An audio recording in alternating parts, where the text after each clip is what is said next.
Efflux effects modules can be manipulated live during playback, but you can also sequence these parameter changes. In other words, schedule when the properties of your sound should change.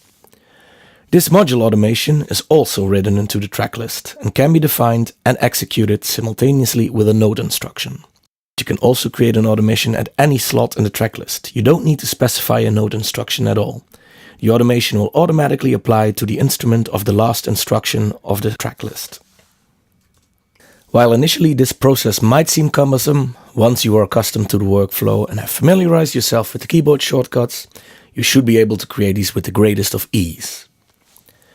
To quickly demonstrate a simple automation change, we'll first use the automation pop-up window by clicking here. This is also how you'd enter the automation changes on a touchscreen device. We'll delve into the more advanced keyboard-based workflow in a moment. For this example, we'll automate the volume of the instrument. The slider specifies the value the chosen module, in this case volume, should have as soon as the sequencer will play back this instruction. You can think of it as a percentile range, so 0 through 100%, though you can also specify whether to view parameter changes in a hexadecimal format. More on this later. Now, when playing back, we can hear the volume change occurring. Let's add another instruction to shift the volume back up. For this, we'll set the slider halfway through.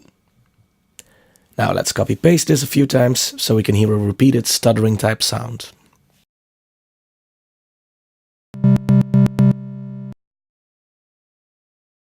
Now, in the previous example, you could hear the effect take place immediately.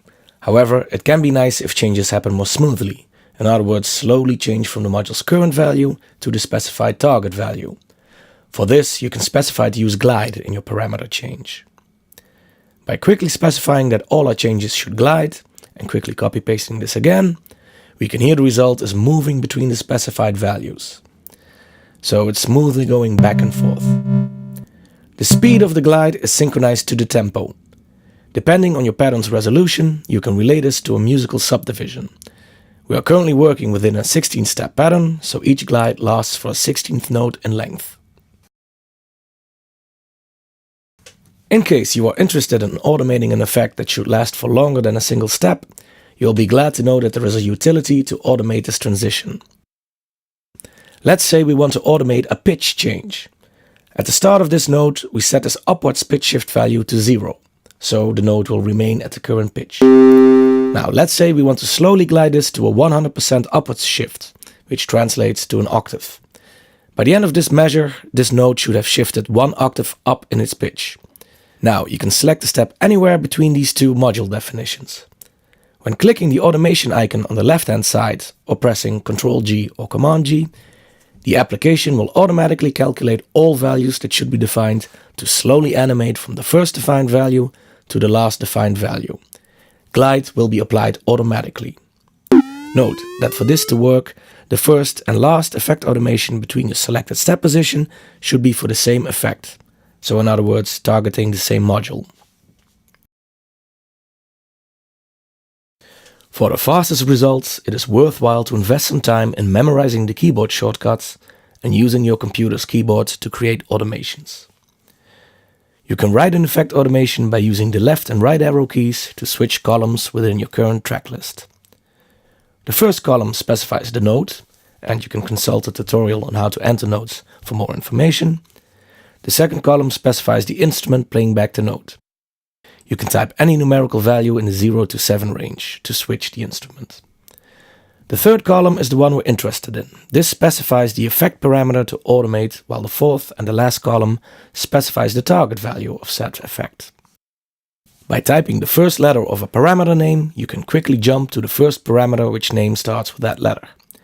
Subsequent typing jumps to the next available parameter. For instance, type P to select the pitch up module, and type it again to select the pitch down module. When you start typing an effect parameter value directly, the application will automatically assign the instruction to the last use effect. By entering a numerical value, you can assign the desired target value of the module parameter. You can enter any digit between the 1 to 0 range. Remember that to specify a value below 10, you need to prefix it with a 0. So for instance, 08 to specify 8. Glide can be toggled by pressing the G key. A smooth glide between the two parameter values can be automated using Ctrl-G or Command-G. See creating patterns. If you wish to use hexadecimal values, you can do so by selecting this in the Settings menu. By using hexadecimal notation, you can specify a value in up to 256 steps, or 8 bits, ranging from 00 to FF.